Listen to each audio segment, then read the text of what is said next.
Hey Wing It fans, this is Michael Turksani here. We've got some terrible audio coming up on this podcast, but Adam and I wanted to share it with you anyway, so we hope the content speaks for itself, but we sincerely apologize for the sound.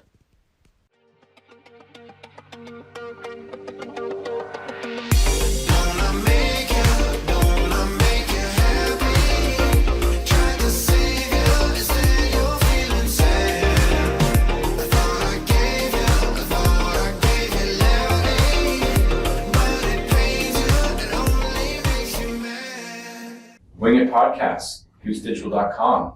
Welcome back. Who do we have? Robin Kroll. Chris O'Neill. Batman. No, Adam Mitchell.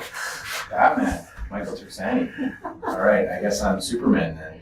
Yeah, sweet. All right, Adam Mitchell, welcome. Thanks, guys. This is totally worth the drive here. This is way better than doing this over the phone. There's so much cool tech sitting in front. We love that plug. Thank you. That we're worth the drive. Oh, do it. Yeah, drive here. Yeah. Just don't follow Apple Maps. Yeah. Apparently Apple's putting us in the middle of Downsview Airport or something, so that's not good. Thanks for coming. We've cooked up something really good. We had some good talk in the boardroom before we got in on this, so we think, geez, we better get into the podcast sooner rather than later. Why don't we just start with some intros? Just tell everybody kind of, if they don't already know, kind of what you guys are about and your background, and give us a bit of history. And Sure. We're maybe a mid-sized brokerage now, so we have 60 people in Whitby. We have one location. We've been growing pretty quick. We were 2 people in 2010. We grew 1 policy at a time. No acquisitions, one person, 1 policy, 1 customer as we went. We're mostly personal lines, probably 90%. We have a small life division and a small commercial division. Most of our business comes to us from online and Google searches, a couple other pieces, but we're transacting most everything over the phone through that team in Whitby. Inbound marketing, yeah. That's great. Well, I know that you've certainly been someone that has been out in the industry talking a lot about the success, obviously coming into the space over the last 10 years, close to 10 years. Yeah, I came into it in 2009. I bought the little brokerage in 2010 off of my father's estate, so I never actually got to work with family in this family business. It was a handoff after he passed away. But yeah, we're pretty vocal and out there and sort of sharing openly on this journey and what we're doing. Sorry for your loss, but I'm sure you'd be really proud about where you've been able to take the business. In terms of the inbound and some of the digital stuff, I mean, that's really what we wanted to sort of focus on today. Obviously, Goose Digital tries to help other brokers and even MGAs and some carriers sort of adapt to the changes that are going on in the landscape and connect to their customers in ways that they probably haven't been used to connecting in the past. And I think you've really been someone that we certainly we know, talking to a lot of these people that know of your success in this area. So I guess we just wanted to sort of start off with, like, what do you see as sort of the big trends right now, and what is your view of kind of the broker over the next 5 years, let's say, in terms of digital and what's going on? Sure. I guess the biggest trend is probably the noise. And so the number of people talking about the word digital, or you slap on this tool or this widget or this thing and, magic fairy dust, you're all better as a modern business. I think people throw out the word AI and blockchain and, a lot of these sort of e-commerce engines we can talk a bit about more. I'll spin it a bit of saying what I don't think gets talked about enough is top of funnel of where the heck are we going to get all these opportunities to try and use our fun widgets on, and the effectiveness. So what is the actual conversion rate of it? Mm-hmm. And if we talk about those two, then those boil out into an acquisition cost. And I don't hear that talk from anybody that's selling the widgets or even the directs that are coming out with new competitors and things. Right. Yeah, I mean, Robin, maybe you can speak to a little bit about this because, not to plug us, but I think it sort of ties into one of the models that we've been building, we've been using for about a year now, which is sort of a product by product model where looking at understanding how to measure your digital investment. Yeah, and I think it's understanding, first of all, that there is this need to measure and have some kind of a framework, right? So when you do talk about cost of acquisition, if that's sort of this big, white page and you're not understanding, thinking, oh, we'll just build it, they'll come. But there's an investment needed. And when you think about the investment, what's coming out of the other end? So how do you right size that investment? What are some of the decisions that you need to make and figure out how do you start driving those leads so that you are looking at it from a return perspective? And what's the return? And not all these investments guarantee returns. So Absolutely. How do we measure along the way and be accountable for what it is? And it's okay to have your returns be some education and you're investing in this thing to learn, it's an experiment, but then you agree to put it down. Yeah, it's interesting because I think we had a conversation recently where we were asked, what is a risk going into, this digital journey? And one of the things we said the risk is if you're expecting that you're going to be able to, embark on this journey and within 2 months, 3 months, you just turn the switch and suddenly everything's working, that's going to be your risk because that's not how it happens, right? Mm-hmm. There's the test and learn phase, and you need to be open to that. Mm-hmm. I don't know exactly what to replace it with, but I almost wonder if we're served better by putting down the word digital. It ends up meaning so many different things to so many people, and it becomes this all-encompassing word that can describe, maybe we need to describe it as efficiency or effectiveness or trackability or any of these things, but I think it does bother me a bit, or it sort of twinges when you think somebody's going to throw this little digital tool or something onto their site or their business, and you expect it to somehow bring a bunch more customers or something else. And I think it would be good for the industry to talk a bunch about when you're putting these things up, are they a cost-cutting measure, as so many of them seem to be about efficiency and cost-cutting, and they're being that cost-cutting tool that, when you look at it like that, gets hung out as if it is a new sales thing and it's a new, better mousetrap and the world's going to beat a path to your door. And we're in way too mature of an industry for that. The competition is fierce. It's I'm glad you brought that up, the competition part, because it's not a mistake or a coincidence that you have got the attention of your clients. So I'd like to hear you talk about the demographic that you have attracted. Can you describe, you have sort of a customer base that that is very specific. Like you've gone out there and you've sort of decided who it is that you're going after. You target that and you go after it. Tell me about your customer base, because at the end of this, whether we're talking about efficiency or whatever, what's at the end of it is being able to attract and look after customers. Yeah, I think I need to admit up front that we have what we have happened onto, right? And as we got a little bit of success, we pushed harder on that point. And we have a young client base, but I can't tell you that 8 years ago we set out to go get a young client base.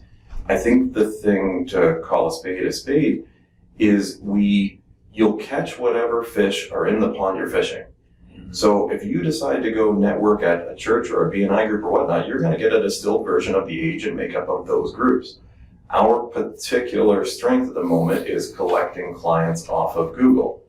Now, I don't know this for fact, but we have some video in this podcast we can string together. I can send some screenshots of what our actual demographics on our website are and how they end up matching the demographics in our book.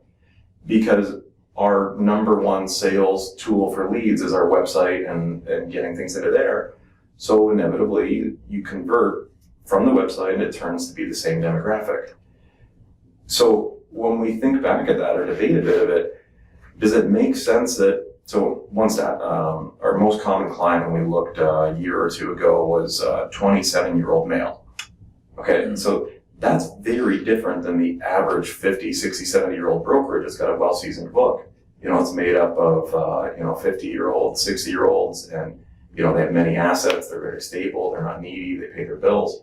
A 27-year-old in today's economy is struggling to get by. Probably can't come close to buying a house yet. Juggling between bills, trying to get promoted, trying to get a job. Yeah. Now on the upside, the lifetime value of that person is got to be 10x the 60-year-old that's now starting to downsize and get rid of things, kids moving out. So we ended up with those because we were really good at marketing on Google and a couple other sources. Where they were. Yeah. And I think one of the things like the what you mentioned earlier about like a tool doesn't sort of solve your strategic problem. That's definitely one of the recurring themes. I think for this industry in particular that we see a lot. We use that line actually when we talk to brokers because they tend to pick tools in place of a strategy, assuming the tool is going to be there. Whether it's any one of these marketing tools, could be a back-end email thing, it could be a chat bot, it could be. And in some cases, these things do more harm than good if you're not actually going to, like a chatbot, if you're not going to actually go down the road and train it properly and put time into it. And I've seen a number of examples, sizable organizations that are using this stuff, and you put on there, could I get a quote for a commercial lines policy? And it's like, we don't do that. And it's like, well, I know you do because I can see it on your website, but they haven't gone through that process. So it's almost, I agree with you, it's almost like reining it in a little bit and getting a little bit more diligent around the word digital, but also sort of, I think, coming back to a strategy. So maybe you can talk a little bit about, like, in your view, what does it take for some of these, maybe not the new guys that are coming in and trying to grow from what you did, where you're sort of going to go there from the beginning, but if you're already there, you're sort of mature and you've got that mixed book, what does it take to move into digital? Because they're starting kind of with a big legacy environment, and how do they make that mental and physical change? Yeah, there's so many. I think discipline's a really good word for it. And to that chatbot point of knowing when to play with it, experiment, see what's happening, and then make a decision based on what happened. Mm-hmm. So they get a log of all those chats, right? And I would hope that broker you tried it with would have looked at that and said, oh darn, we really just disappointed that prospect. How can I give it another answer or take down the chatbot so that if I'm not willing to retrain it, that's not the treatment I wanted that prospect or customer to have. So the where do you start point? In the end of the day, 98% of our business starts online with somebody finding us and putting their hand up. I'm a firm believer that consumers today like to do their own research, become educated, look around online. And then at least with insurance, they're transacting with a person. And so there's some sales success for having a person get on that quickly and well-trained and be sort of charismatic and sales-focused. There's also this weird industry we live in with insurance where we don't want to sell every person that wants to buy. Sure, right? And this has got to be one of the only industries that's like that, where somebody knocks on your door and says, can I buy that widget? And you say, no, thank you. You live in the wrong city. And you drove a little too fast. Yeah. Which is silly, but it's the world we live in with certain regulations. But you asked me where to start. I'm a firm believer in you need to build specialists or specialized talent. We chose to do it by dividing the office between sales and service and admin. There's marketing and finance things, but when somebody comes in, they hopefully had a well-trained, ready team of sales specialists ready to evaluate their needs and sell. Mm-hmm. And I say the word sell a number of times to emphasize how bad the industry is as at sales. We generally just take orders. The government already sold the product or the bank sold the product, and people need this thing. They can walk in the door knowing what they need. And brokers, instead of seizing that moment, will often say, okay, well, if you think about it and give me a call back if you want it. I want to be really Canadian and not too pushy, and I don't want to. And I'm not sure that's even the relationship the customer wants. Right. So how do you get a sales team ready for that? And I think it's getting clear that I need to be giving them opportunities, or they need to get opportunities. You probably want to track and manage that through some lead management software. Mm-hmm. That can be as simple as an Excel sheet on the early days, but be disciplined on, here's my 4 leads this week. What were the results? Yeah. What did I do in action on? You need to get opportunities somewhere. somehow you need a strategy on how that's going to work. And that's probably the first one of sort of lather, rinse, repeat of how do you make those more efficient. So I think outsourcing the lead generation to aggregators or other pieces of you in the market, you can use that as a sparring partner to train your sales team. Right. Right. And once you have a sales team trained and ready, then you can take your focus and train your marketing team or engines to generate your own leads and get off of that, more expensive way. Sure, yeah. Yeah, no, I think you hit on a number of really good ideas there for any listeners that are kind of in this situation where they're really on that tipping point. We see probably a variety, and I know in the boardroom you talked about kind of percentage basis of different types of players out there. Maybe you could go through that again. But we're seeing more and more where people are looking to make more strategic moves. So they've dabbled in this, they've spent money, they might think they're digital beginners, but they're really just sort of dabbling around a little bit. And then they've said, okay, you know what, let's rein this in and build a strategy. That's where we come in with trying with our roadmap product to sort of try to get them in a mode where they're forcing themselves to do some education, like right up to the principles, and then sitting back and saying, great, this is more like an 18 to 24 month process for us to really move into this product by product, et cetera. But maybe you could kind of classify what you're seeing in terms of the mix of brokers that are out there. And you, at the beginning, you mentioned noise and how that's probably making it difficult for them to sort of see the right approach. Yeah, so the numbers you're talking about, I should throw the disclosure, it's complete just conjecture. And Sure. But it's just a gut feeling on what's happening out there from talking to partners and some things. And I think I describe a pie chart that has three wedges, or mostly three wedges, so each wedge being maybe 32%. And let's say the first 32% are completely in the dark. You get the image of the bird head in the sand, not really seeing any of the landscape or what's happening. So they don't know the world's changing or anything's moving. They're happy making their living, their profit, their angle.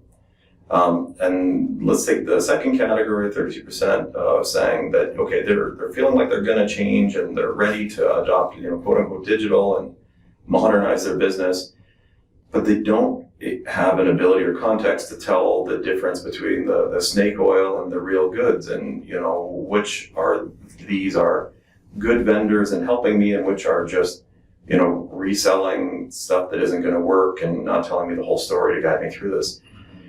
And then I feel like there's another section of the third part of the pie, 32%, that might be people that are starting to get it, and they have sort of one hand on their stack of chips saying, I'm going to get out of this tournament and cash out, I'm done. Mm-hmm. And another hand saying, yeah, I really should invest and double down and modernize my business to stay relevant for the next decade.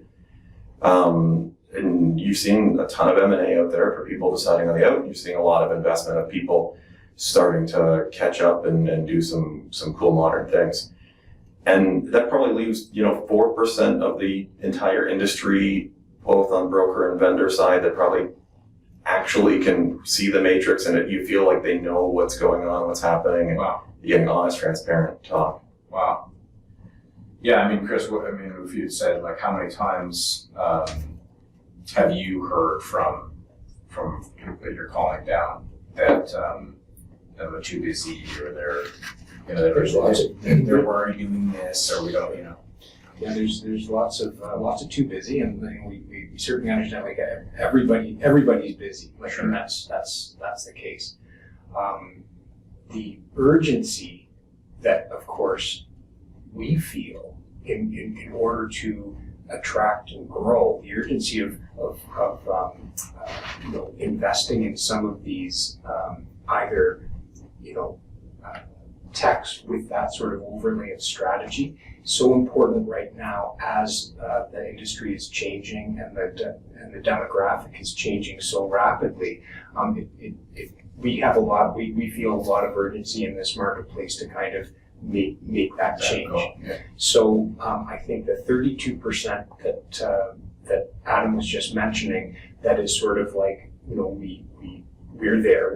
If you're out there and you're part of that 32% that is recognizing the need to change and what to do, I think one of the things that we sort of find often, as Mike, you were mentioning, the people that have tried some things, tried some tech, tried some digital experimentation, maybe they're spending some money in one area or another, but there's no real sort of evaluation of cost per acquisition. There's no real sort of strategy that's in place.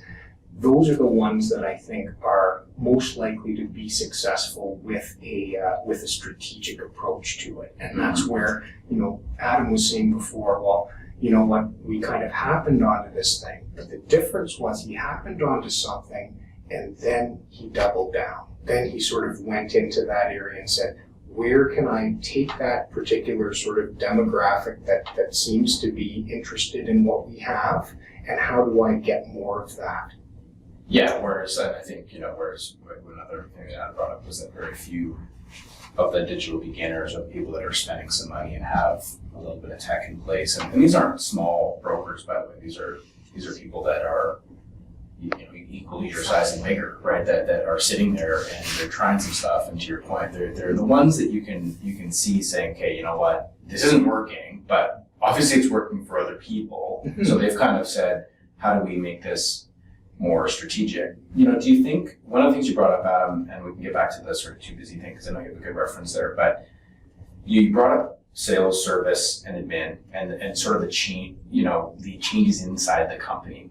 I think one of the advantages of the lens that we get to see is a variety of verticals. We tend to work with most verticals that are undergoing a transformation. Not that every vertical isn't, but tech is probably the smallest vertical we play in.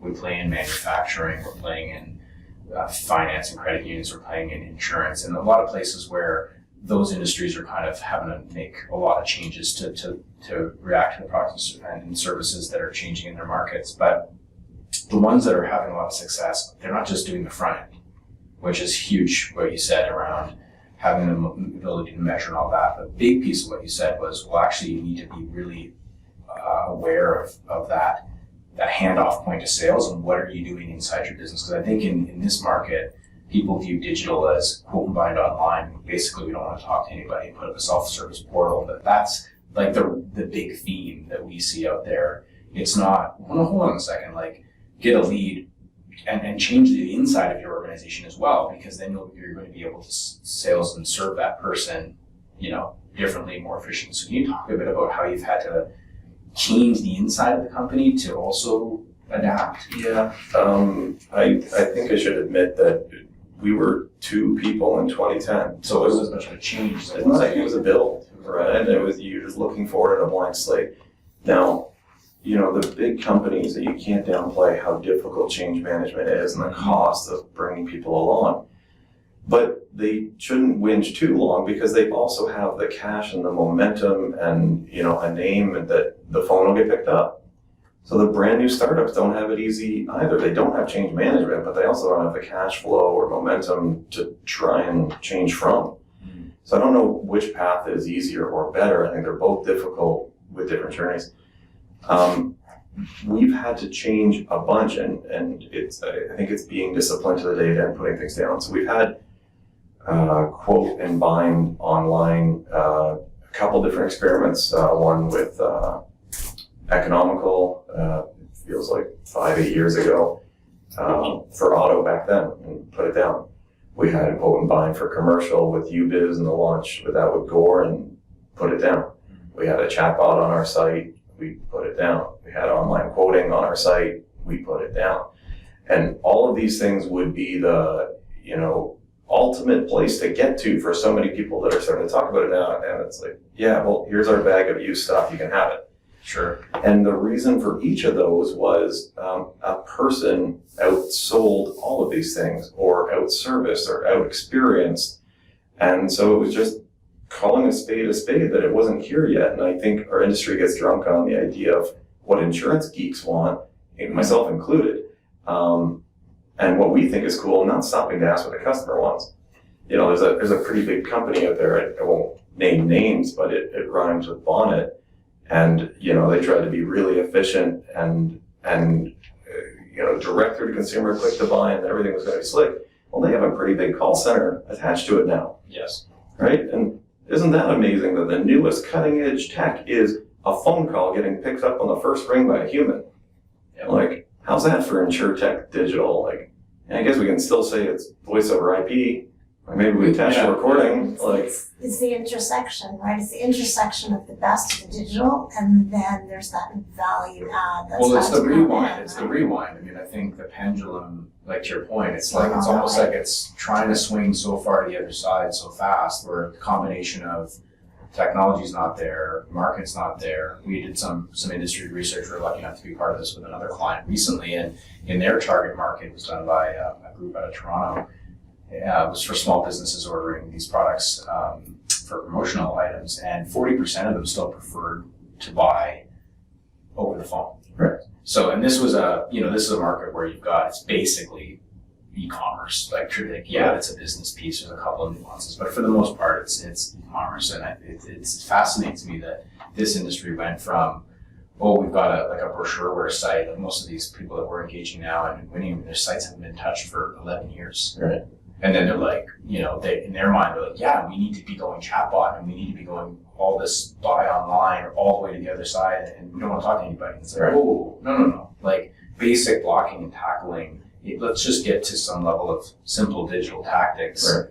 and then back that up with good people on the phone, and then we'll. Yeah. So that's And who goes to the website? So you whip this thing up to the greatest Swiss Army knife ever made, and it's going to do a wonderful job for that, 3 people that come to your site a year, if you don't have a strong, right? And okay, so then you're going to pay for people to come, and you're not great at that, so you're going to pay $8,000 per visitor, right? And you can go down this sort of road of problems and fun. Yeah. So let's talk about the too busy thing really quick, because I know you had an interesting line, and I think it's a good one because it ties into sort of some of the operations we're running here. Yeah, you brought it up on the idea that some of the people we talk to are, they want to get into it, but they're too busy in the day-to-day, and especially in this, incredibly hard market. It's a point in time where we seem to be working twice as hard, doing twice as many things for the exact same, revenue. And I hear brokerages all over the place dealing with, the stress levels on their front line and so on. So we're in a really busy time. Mm-hmm. But the quote that's burned in my brain because I was called out on it, it was 2010, 12, somewhere in there. We had too many leads for the size of our company. So perspective-wise, we were just blowing off our rocker. I think there was 30, 40 leads coming in to 2 people. And nobody knew, did you call them? Did you call that one? Did you call that back? And there's paper flying everywhere. And we went looking for a lead management software. And we found one. I entered into their pipeline. They started managing me, and the guy called me incessantly like a great salesperson. Mm-hmm. And I gave him the same lines. I can't deal with a demo right now. I'm way too busy. And after, a few times of hearing this from me, he concluded with, okay, man, you can keep, chopping firewood here, or you can let me know when you want to stop and sharpen your axe. And he hung up the phone. And I was so effing pissed, and this is slammed. God, dude, he's dead right? And he got the sales shortly after of, we were just using this blunt instrument of a bad process. And, years later, we've since gotten off of that software, built our own software, and we would never live a day without, accurate, timely tracking on exactly what's happening per lead. I think it's the, in many ways, people who we're talking to saying, it's such a big risk to go ahead and do this, and something that I'm not 100% clear or understand, not understanding that a bigger risk is actually not doing anything. They don't see it that way many times. It could be, and I don't think it's guaranteed that everyone's going to pull this off, right? So if we take a simple example of winning the race, in the arms race, we'll call it, of being on the front page of Google. So Google's a great marketer, and you go there. There's only 10 spots, right? There's, what is it, 3,000, 4,000 brokerages in Canada, and they're competing for 10 spots. So you got to decide pretty early, are you going to win that? Are you going to win that in a hyper-local area? Are you going to win that on a hyper-niche area? Or are you going to fully win it on scale? And there's only going to be 10 scale players, and really only 3 of those will matter. meaning the top 3 spots get all of the real love from Google. So you deciding on your particular strategy for your team, your business, your assets, and your skill sets, it's fully appropriate to say yours might be niche.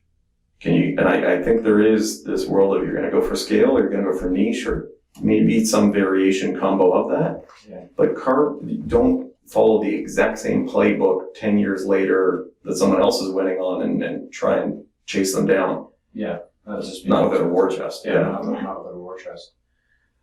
Well, this has been, we're at the 30-minute mark, and I feel like time's been flying, but I mean, any closing thoughts? I mean, we had one more around sort of big trends. Anything that sticks out in your mind is like something that people should look out for or be thinking about for maybe 2020 as they're putting together their digital plan?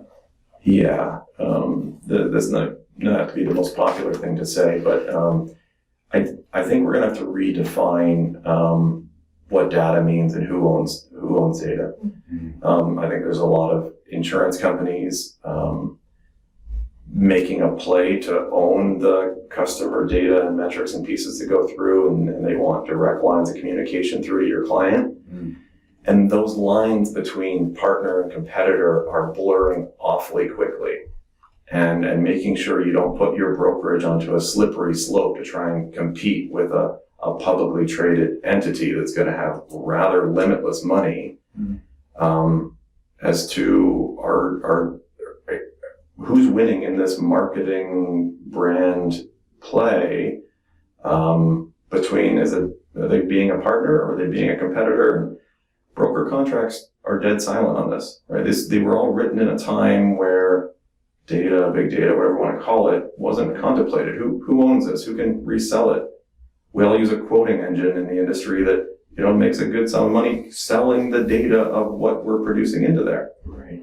And there's different things on apps and, time on site and driving behaviors are all interesting points that I think is going to be an emerging trend of how do we deal with it. Yeah, who actually owns the client? Who owns the customer? Yeah. Good stuff. Well, thanks for doing this, Adam. Appreciate it. Yeah, thanks for having me, guys. Thanks for joining us. See you next month, I'm sure, Yeah, at Big Show. you got it. Cool. Cheers. Thanks, everyone. Thanks. Bye.